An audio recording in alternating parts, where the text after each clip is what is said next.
тил жарасы. Илгери ачуусу чукул, чатак кыял бала болгон экен. Бул жаш бала улам өкүнгөнү менен кайра эле өзүн кармай албай оңой ачууланып, чатак кыялын көрсөтүүдөн өзүн тыя албай жүргөн болот.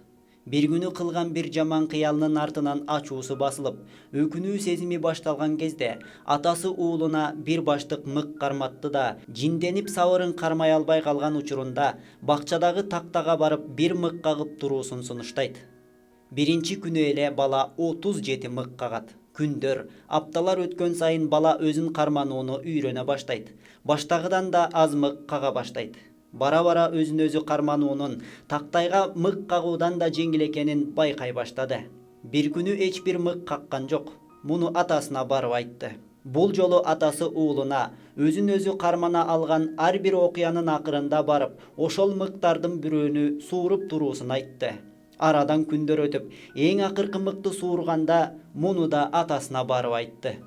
Атасы уулун колунан кармап, баягы тактайдын жанына алып барды да мындай деди. Карагын балам, көп аракет кылдың, ийгиликке жеттиң. Бирок тактайдын үстүндөгү мыктын издерин кара. Бул эми эч качан мурдагысындай болбойт. Ар бир сабырсызданганыңда каршыңда турган адамда ушундай жаралар пайда болот. Бирөөнө бычак сайып, бычакты кайра чыгара аласың. Бирок канча кечирим сурасаң да, ал бычак жарасы дайыма ошол жерде тура берет.